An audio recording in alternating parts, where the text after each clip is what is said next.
the Oswego City School District, and I will turn it over to Nancy Squires.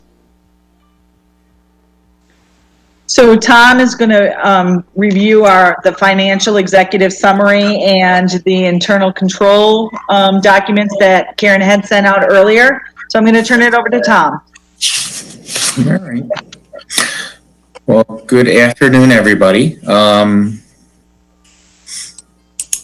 I'm going to attempt to share my screen. So can you folks see the financial executive summary? It's flashing on. What's that? It's flashing on. It's strobing. Yeah. There we go. He's going to try it again, maybe. Let me try it again. My entire screen.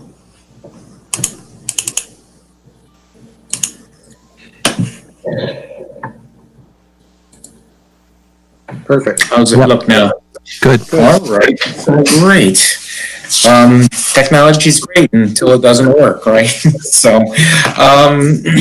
great. So hopefully you had a chance to look through the financial statements, the draft internal control communications, the executive summary. There's a lot of good information in the basic financial statements. It's a little over 60 pages long. Certainly, if you have any questions on that, I can try and react to those questions. But what we try and do is pull out some of the information and put it in this financial executive summary. Some of you may have seen this in the past. And really what it is just to focus on the key areas of the school district that we just want to highlight from the audit aspect of it. The main focus discussion point ends up being on the general fund. Obviously, that's the main operating fund of the school district. And really kind of have a 2-year comparison just for discussion purposes. Many of the variances for 1 year to the next really relate to operational type items or the timing of transactions from 1 year to the next, but I'll try and highlight a couple of the key ones. But overall, if you were to take a picture as of June 30th, this really ends up being the financial condition of the school district. And you can see on the top half of the page, you've got your total assets. You have a little over $25 million in total assets. You've the majority of those dollars are sitting in cash equivalents, primarily because you have reserves balances. That's really where that cash is sitting. So that's the main asset. You've got some liabilities on the middle half of the page, what you owe, so a little over $6.5 million. A couple, fairly large balances here. I'll just highlight a couple. The accounts payable went up, just a large BOCES payable at the end of the year, about $900,000. Your accrued liabilities, that's about $1.3 million. That is down from last year, primarily because in the prior year you had an accrual for unsettled contracts. So now you settled those contracts, you've utilized some of those dollars to pay the retro pay. That's very consistent from what, with many other districts. But the remaining balance in that accrued liabilities, a $965,000, that represents what's called an IBNR, the incurred but not yet reported claims, and it relates to your health insurance program. So the district is self-funded for health insurance.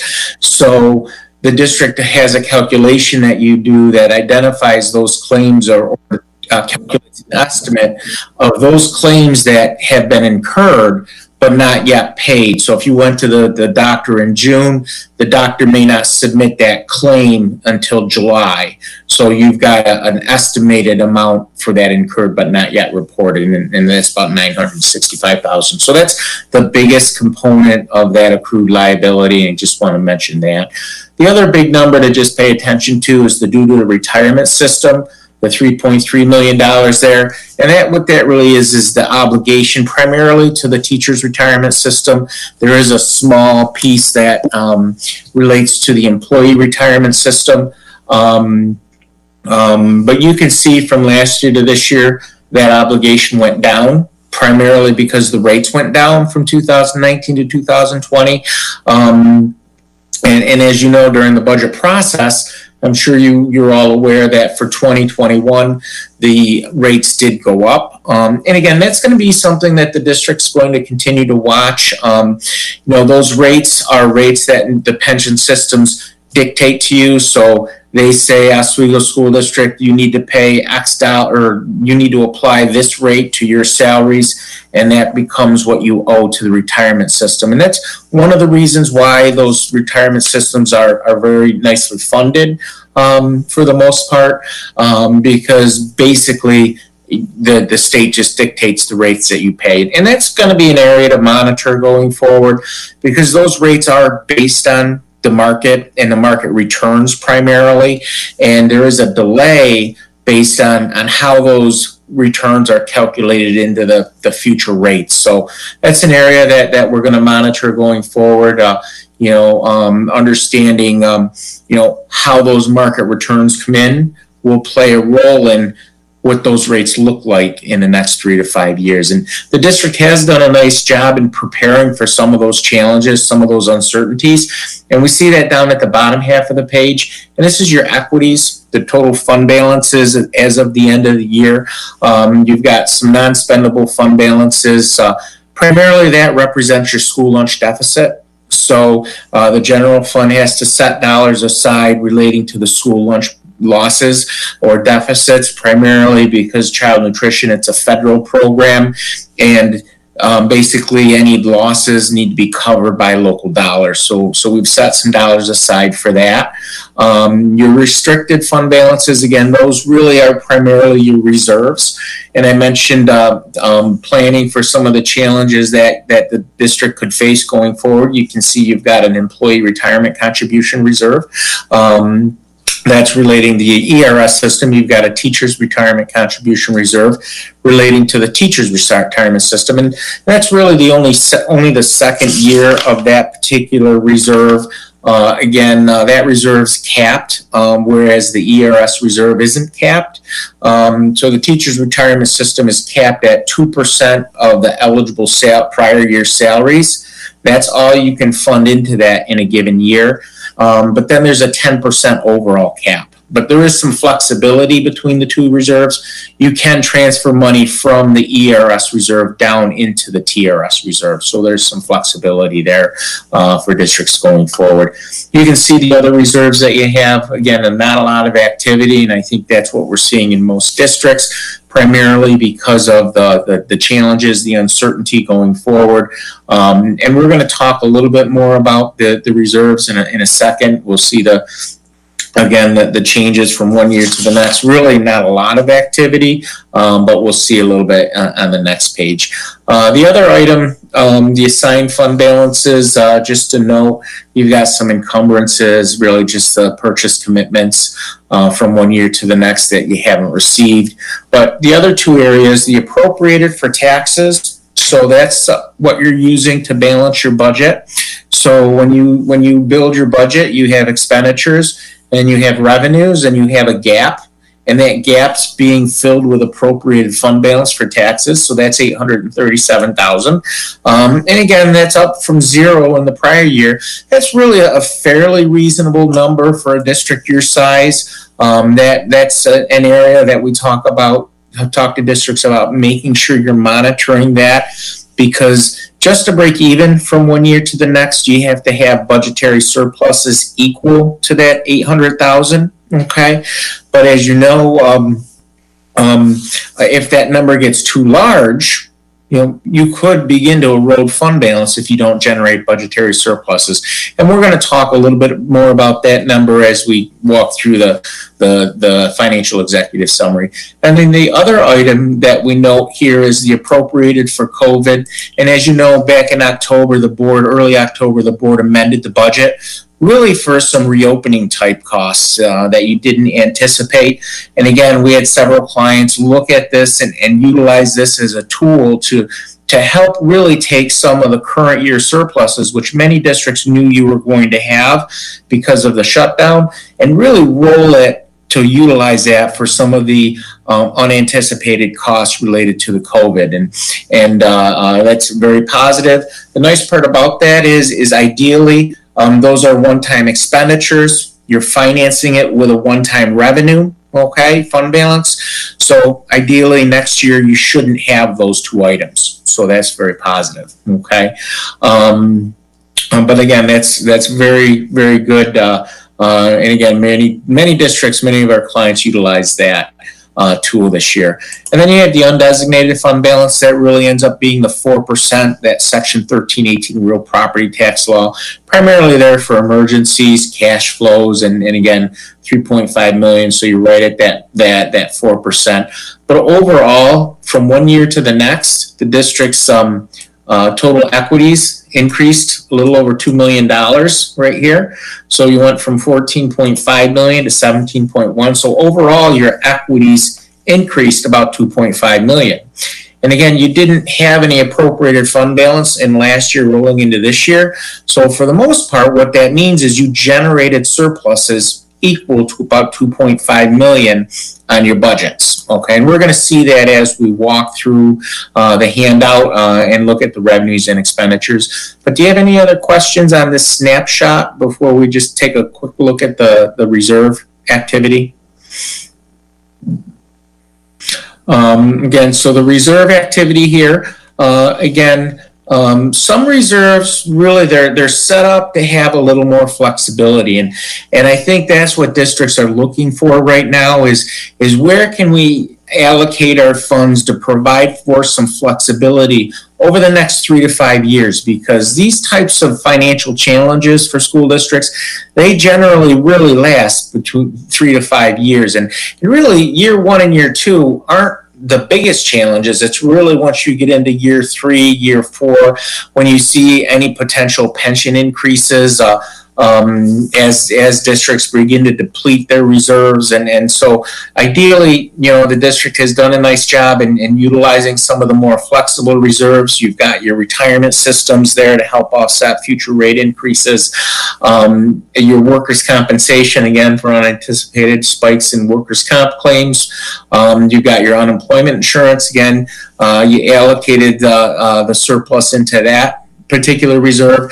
And again, that reserve is one of the more flexible reserves. Obviously, you can use it to pay for your unemployment insurance claims, but the board can also utilize that and tap into that reserve as well. And if you recall, back in August, the district did liquidate a portion of that reserve, and because of the accounting rules, we have to leave those dollars in this reserve as of June 30th because they have to stay at the highest level of restriction. So you'll see that 800,000 coming out of that reserve next year. So for all intents and purposes, even though we see $3.3 million in this reserve as of June 30th, it really is $800,000 lower because you took those dollars out. So, yes, sir. So I'm wondering, so your snapshot from all the numbers are based on the June 30th end date. And then, as you just said, there are a few asterisks that say, what has happened since, things that have gone on. So we decided to put more money into that unemployment fund. From money that we got from BOCES. I'm wondering why that's not in here, or was your snapshot maybe before we did that? So this represents the funding of the reserves through June 30th. Okay. Even though we took that, but as I said, you said that we did things after June 30th, which you've noted here. Like we took 123,000 out and we put it in the BOCES to help pay for technology. Yep. To do our remote learning. So the 800. Yep, the 823,000 doesn't show as it coming out of that reserve yet. Okay. Right. So I guess what my question is so you have had a few notes of what has happened since. Mm-hmm. The thing that happened since is we've decided to put more money back in. And so I'm just wondering if there's a reason why that's not included. Yep, that's right here. So you see the $1.2 million. Those are the dollars that you funded back into the reserve during the year. Okay. Right, so that was if I'm correct, that was for the sale of the Ed Center during the last fiscal year. I'm talking about something we did just recently, or am I mistaken? Yeah, so the Ed Center, I believe, would have been part of this opening balance, that 2.1 million. So the sale of the Ed Center went into that particular reserve back in 2019. Okay, and so this year, at the end of this year, you generated some budgetary surpluses. So the end of 2020, the district generated some surpluses and passed a resolution to fund any excess funds above the 4% into the unemployment insurance reserve. Again, one of the more flexible reserves. So you put $1.2 million into that reserve at the end of the year. And we're going to see this on the next two slides where those dollars came from. And what I'm noting is that within this $3.3 million, the board approved liquidating $800,000 of that in August 4th, 2020.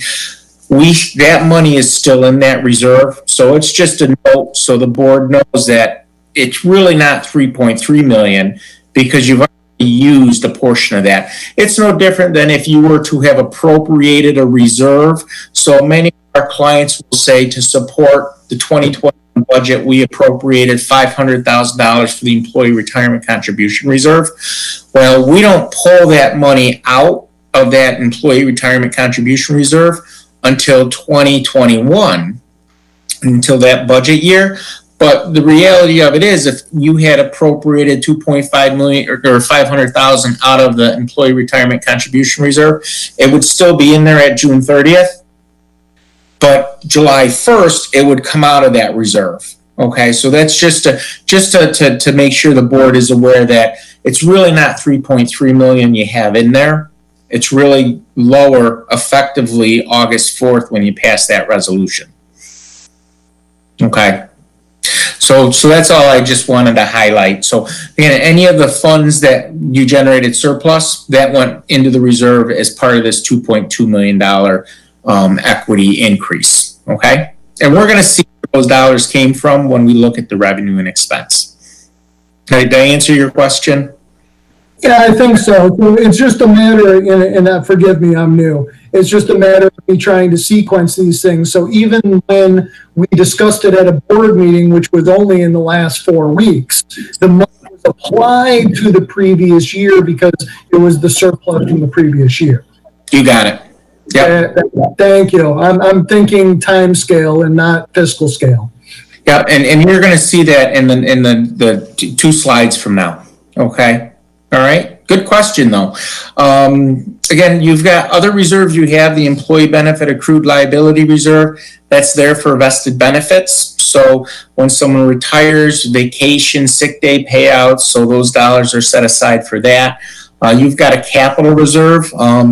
As you know, that was approved by the voters back a couple years ago. That's a $10 million capital reserve, so you can fund up to $10 million into that reserve, and you've deposited about $75,000 into that reserve so far. And then you've got a couple other reserves more for specific purposes. You've got a liability reserve for unanticipated liability type claims, and a tax certiorari reserve for potential tax certiorari claims relating to, usually larger companies challenging their assessments and so forth. And that's something, again, you're going to want to monitor going forward, because anytime we see financial challenges for corporations, one of the first places they go is, challenging their assessment. And I think for the most part, we've seen some upticks throughout the state in terms of some challenges relating to that. But those dollars are set aside to help offset any potential claims relating to that. So again, very, very positive. So you have some dollars set aside. I think the key here is you do have some flexibility. The reserves on the top half of the page are a little more flexible than the reserves on the bottom half of the page. But again, very positive that you have some dollars set aside. The last reserve you have is in the debt service fund. It's small, about $480,000, that relates to unspent bond proceeds or premiums earned on bonds in the past. So again, those dollars are utilized to help offset future debt. And you can see you moved some money over to the general fund this year. So you took $100,000 out of there, and that was transferred over into the general fund. And we'll see that on the next page. Okay, so that's the reserve activity. Do you have any questions on that before we take a look at the revenue and expense? Okay. So real quick, as we kind of look at the revenue and expense, you can see this is the June 30th, 2020 revenue. So you can see 2020 on the top half of the page, 2019 on the bottom half of the page. And you can see you had a budget of $86 million and you collected 85.4. So you collected a little less than you had anticipated. A couple of the reasons for that, and I'll highlight those. You see under the real property tax items, that really relates to the collections of your property taxes as of June 30th. And in fact, you had a much larger receivable at the end of the year. And that's a calculation. You defer a portion of it that goes out beyond 60 days. So what that means is that you had more people that didn't pay their taxes in July and August this year than you did last year. And it's probably because of the pandemic. Okay. So that's one of the reasons you see that negative number there. A couple of the other highlights here, just in the miscellaneous, that you generated a little bit more than what you anticipated. There are a couple of things in there. One being the refund from your BOCES. That's very challenging to anticipate. That really is the financial results of their prior fiscal year, and they reimburse you those dollars mid-year. The other piece of that relates to things like prescription drug rebates, self-insured refunds for your medical plan. I had mentioned you're self-funded for your medical plan, so you get certain reimbursements from the from prescription rebates as well as your self-insurance program. So those are some of the dollars in there. A little more difficult to predict. And then the other big one, just to highlight, is under the state sources, the $1.3 million shortfall. Primarily, there are two really pieces of that. You're all aware that the state withheld 20% of your aid in July and August. Well, part of that related to 2020. So what the district did was they reduced their receivable, okay, which then shows less state aid, so you collected less than you had anticipated in state aid. You know, and many of our clients did that, even though we don't know if that's going to be a permanent reduction. The state hasn't come out and said, this is when we're going to reimburse you. So many districts reduce their year-end receivable by what the state didn't pay them, okay? If that money happens to come in, that'll be a bump to your 2021 fiscal year, okay? So that'll be, if that happens to come in, that'll be very good. The other piece is just in BOCES, your BOCES aid was a little lower than you had anticipated, okay? So when we talked about where those dollars came from to fund into reserves, it wasn't from the revenue side of the budget, okay? Because you collected less than you had anticipated, okay? So that means the money really came on the expense side of the budget, okay? And you can see on the expense side of the budget, you had a budget of $86,274,000. You collected $82 million. So you spent about $82.9 million. So you underspent your budget. You spent $3.3 million less than you had anticipated. So that's roughly you spent about 95% of your budget. Okay. And I think this is consistent with many districts. As you know, there are things that you didn't do. You didn't have to pay for substitute teachers, maybe extra runs. So there's certain things that you didn't have to pay for. And many districts were very aware that they were going to see a little bit larger of a surplus. And what you folks did was you reacted to that larger surplus. You funded some into that unemployment insurance reserve, right? And then the other piece you did was you amended your 2021 budget for that $750,000. So you took a piece of that and you rolled it into next year to help offset those other expenditures. So that's really being proactive and looking at what you can do with some of the surplus you generated in this current year to help you going forward. And again, I had mentioned at the beginning, your total equity increased by about $2.5 million. So again, that means you generated budgetary surpluses, 3.3 on the expense side. Well, that gets reduced by what you didn't collect on the revenue side. And then that small change in encumbrance, that affects it. So that brings us back down to the total increase I had mentioned on the very first page. Your equity is going up that $2.5 million. Okay, so that's where that $2.5 million came from, mainly on the expense side of the budget. Okay? Do you have any questions on that? I do. Sure. Again, because I'm starting to learn. So if we're shorted $475,000 in pet taxes that were paid, and I'm not sure if this is the question for you or for Nancy or something. So do we expect to get those at some point as we're thinking about future budgets? Correct. Yeah. So those uncollected, all that happens, it's an accounting transaction where those dollars are deferred into the next year. Eventually, you'll get reimbursed 100% of the uncollected taxes, but because of the accounting side of it, anything past 60 days, we don't recognize as a revenue. So there's an offset to it. So that's why you see the revenues being lower. So you have a receivable that's higher and a deferred revenue that's higher. Both those numbers equal, but we have to adjust your revenue for the difference, for that change. Okay, so that's why you see that big swing. But it's just because those dollars are out more than 60 days, and eventually you will get made whole those dollars. Okay. Right, Jim, you're right. The city makes us whole for our property taxes. Mm-hmm. Great, thank you. My other question was again on the revenue side. Non-taxes sales, I'm wondering what that is. Because I noticed for both years we had a budgeted amount but collected nothing. And so I'm just wondering what that would be and what we could consider in the future.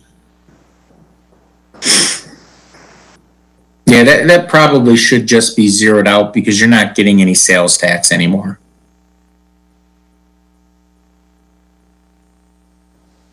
Okay, thank you. Okay, all right.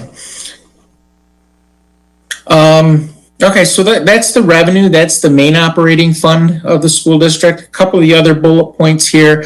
A couple of the other operating funds, your school lunch fund, we already talked a little bit about. You see you've been eating away at that deficit over the last few years. That deficit has gone down. The 295 is a net deficit of inventory recognition, but you can see you did generate some positive surpluses on the school lunch fund. That's very impressive because we have many clients where we see a significant loss in your school lunch program. So that what that really tells me is that you're really actively communicating to your students and your parents that you have this program out there and you're really taking advantage of it. So that's very positive from the financial condition standpoint.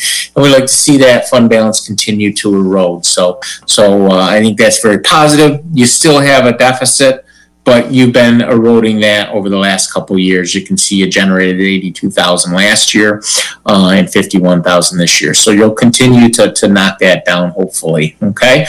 The debt service again. Interest and earnings or activity relating to the debt, just again dollars that are restricted for future debt payments, and you can see you transferred $100,000 out of the debt service fund over to the general fund last year. And then the capital projects, the different capital project activity you have, you can see fairly active, $2 million spent last year, a little over $7 million this year. You did issue some small debt, small amounts of debt this year. But overall, you see that negative number. That really primarily is a function of how you're financing your capital project. You're using short-term financing, so you'll see a negative number until you get your permanent financing. So it's really not unusual for a municipality to see a negative number in a capital project. Okay? All right. So those are the main operating funds of the school district. Do you have any questions on that before we just talk about this corporate style financial statement that school districts are required to put together? Okay, so this statement here is a required statement. The idea is to make the school district look more like a corporation. So all of those operating funds we just talked about, they all get consolidated into a single column. We then factor in all of your capital assets, so your land, your building, your machinery and equipment, net of depreciation. We then have to include all of your long-term obligations, okay? So all your serial bonds and your pension, unfunded pension obligations, and your retiree health obligations. We've got some deferred inflows and outflows relating to the pension systems, okay? Because those pension systems that I mentioned, you have to integrate your allocation of those pension systems into your financial statements, okay? And then we have this net position down at the bottom, okay? And it's a little different. Obviously, when we look at this consolidated statement, we see something that jumps out at us, that negative $213 million net position. So you have more liabilities than you have in assets, right? And it primarily has to do with one item, okay? The biggest item really ends up being this actuarial accrued liability for retiree health. Okay, and I mentioned that you have different contracts in place for your different bargaining units, and within those contracts, you've made certain commitments to your employees at retirement. So you've hired an actuarial. They come in and they have to do a calculation. They review your contracts and they review all of the different commitments, and they do this calculation, and they determine that your actuarial accrued liability is about $250 million for this district. Okay, I can tell you we work with about 60 school districts, and you guys are probably on the high 5%. You're the highest 5% when it comes to that number. Okay, you're a little over 3 times your budget. Okay, so that's a pretty substantial number. Okay, fortunately, this isn't how you budget. You budget on a pay-as-you-go basis, okay? So if your retiree cost is $1 million, you budget $1 million, you pay $1 million, okay? But it is a number, and what this means is that you're required to calculate this liability. You have to put it into your financial statement. So that $250 million is part of this $287 million. So you have to include it as a liability, but New York State doesn't allow you to fund it. Okay, so that's why you have a liability. You can't set any assets aside for it. Therefore, you have a deficit. Okay, so it's a function of that. We have clients. Where this number is 2 to 3 times their budget. Okay, this calculated number. But we also have clients where this number is 20% of their budget. Okay, so it does depend on where you're at. But one of the challenges is that, at some point, someone's going to look at this statement and they're going to say, wow, you have a $213 million shortfall. It's all based on your retiree health insurance. If you think about some of those big corporations, your Kodaks, your Xeroxes, when you think about, they had to do this many years ago. They had to calculate these liabilities, set them aside, and, there was some challenges for those corporations as a result of some of this, okay? And so, at some point, people are going to begin to ask more questions on this, and they're probably going to compare districts. They're going to compare District A to District B, roughly the same budget sizes, and they're going to say, well, geez, you're 3 times your budget, you're 1.5 times your budget, why? How can, how will someone interpret that? Okay. So just being prepared to understand that this is all based on your contracts. If your contracts change, this number will go up or down. Okay. If the health trends change, this number will go up and down. But, and again, it's a calculated number. Within that $250 million, there's actual retirees. Your actuarial report can identify the specific piece of that number that relates to the retirees. But then there's also active employees that are working toward retirement. Okay.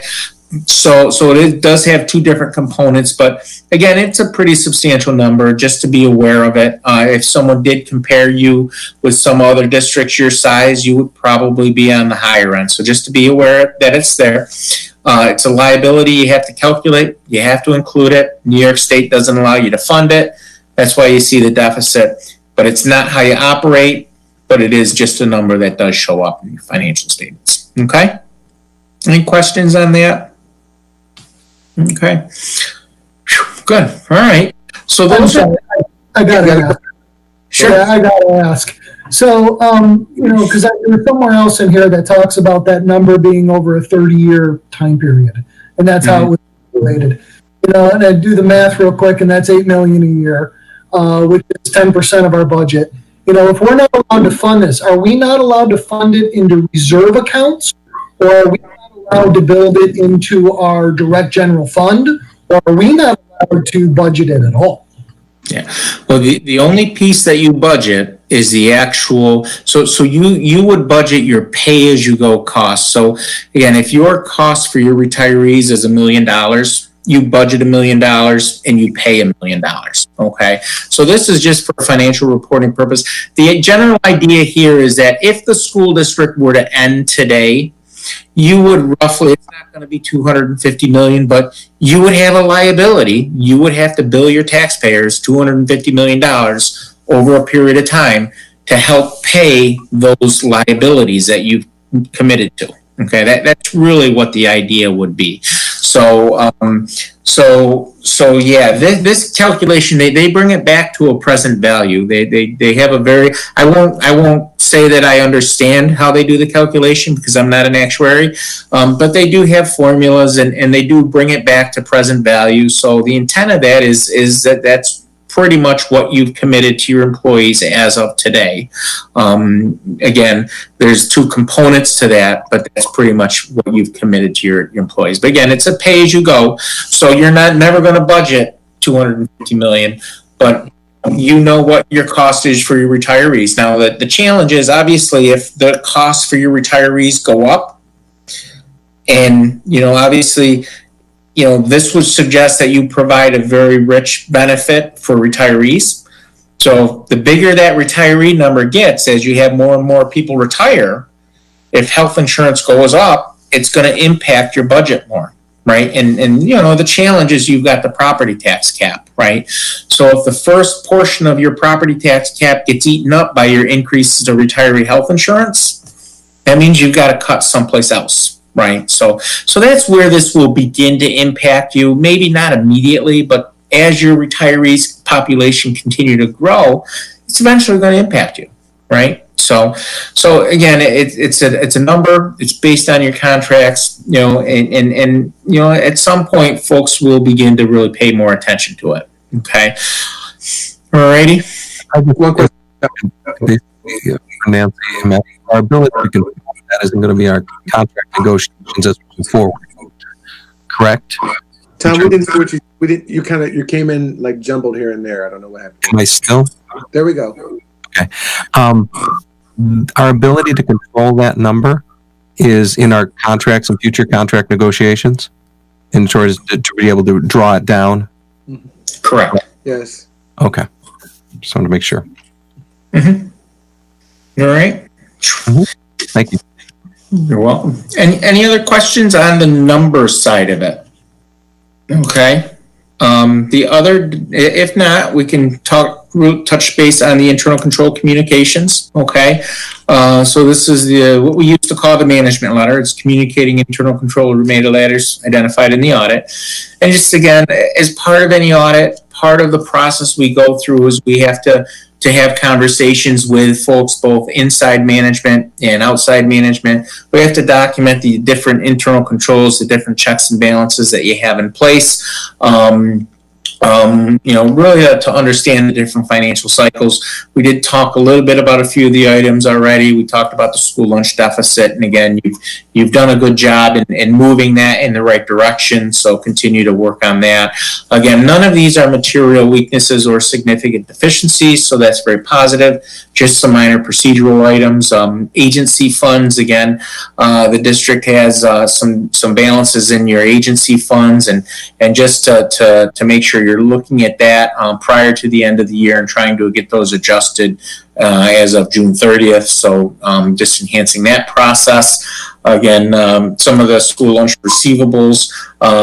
Again, there was a little bit of a delay in submitting your claims to New York State to get reimbursed. So as a result, the receivable was much higher at the end of this year than it typically is. So that's just a communication there. And then the other two items, cyber risk management, again, continues to be a challenge for everybody. Making sure you're taking a look at the risk assessment process and what are you doing to take a look at your controls, your checks and balances over your cyber. Are you doing any penetration testing? What are you doing to train employees, educate employees about, bad emails, we call them the clickers, and what is that process? How do you document that process, and how is that communicated back to the board and to the audit committee? So just an enhancement there. And then the last item is just something that's going to change going forward. The financial statements, the big 60-page audit report, it's going to change. It's going to be a little longer. And then we're going to reallocate some of the agency funds into different funds. So just to be aware that the statements will change a little bit next year. We're going to set up a meeting with Nancy. We're going to review all of the different areas that will change to make sure everybody's on the same page as of next year. So when the new reporting comes out, so just communication there. Again, one item that you did implement, so that's very positive from the financial statement standpoint. We talked a little bit about enhancing the federal program procedural manuals, so you did do that. So that's very positive from last year. So overall, again, no material weaknesses or significant deficiencies. You ended the year, just like many other districts, with a little bit more surplus that than you probably expected, primarily because some of the savings on the expense side of the budget. You took some of those surpluses and you really reallocated those into very flexible reserves. And then you also took a piece of those dollars, and you utilized that to support some of the unanticipated reopening costs. So again, very positive from the financial condition standpoint. Okay. Any questions? Any additional questions? Good. Okay. Oh. I'm going to attempt to figure out how to stop sharing. There we go. Stop sharing. This is the first Google Meets one that I've done. So where I shared my screen. Typically it's Zoom. So I think I figured it out. Well, you did good, Tom. You did good. So, quick question, in terms of, can you hear me okay? Can you hear me okay? Just okay, I'll move closer to the mic. So just in terms of normal procedure for the board, Nancy, you normally just take this back to the board, and then the board here's a report typically? Is that how you all have done it for the next meeting or the meeting thereafter? Right. So Tom would come in and present a summary to the full board, a more truncated explanation of what he's gone over with the audit committee. Great. And then the board approves it. Yeah. Okay. Perfect. Okay. So then Tom will work together. Nancy and I will work together and get that onto the board's agenda. Sounds good. So can I ask one more question while we're here? Sure. Lottery aid. I see we got lottery aid. We got it this year, but not last year. Is that something that's not regular? Yeah. No, we get lottery aid every year. It's sometimes it's just buried into the lottery. Okay. Where are you seeing that, Jim? Maybe I have my notes are off. Where was it? Lottery aid. We don't budget for it, but we did get some. So Yeah, we don't budget for it because we never know how much is going to come in. It's very hard to calculate. Gotcha. Okay, so that's where I had. So we never budget for it, and we're thankful when we get it. Yeah. Yeah. Okay. Well, so just to follow up on that is when I think what Nancy might mean is that she doesn't break out lottery aids separately in your budget. It's Right. all together in your basic formula aid. So you do actually budget for it. You just don't break it out separately. But when it actually comes in, you'll see a budget variance from one year to the next. So you're probably looking at page 54 in the audited financial statements. And if you look at that page, you'll see the lottery aid it has a $6.2 million positive variance, but the basic formula aid is short. Okay. And it's just, that's it. They're directly related. Okay. One hand pays for the other. Yep. Right. Yep. That's correct. Thanks, Tom. That's kind of where that's where I was looking at those two numbers, wondering how that tied in. Thank you very much. Again, still learning. No, good question. That means you looked at these financial statements. It makes me happy. It took quite a few hours. That's great. Okay, any other questions from the board at all? Board members, rather? Okay. All right. Then we will get this all together and put it on the agenda for a future board meeting. Okay. Thank you. Thanks, Tom. You did a great job. Thanks, Tom. Thanks. Have a good night. You All right. Have a good night. Bye-bye. Bye. Bye-bye.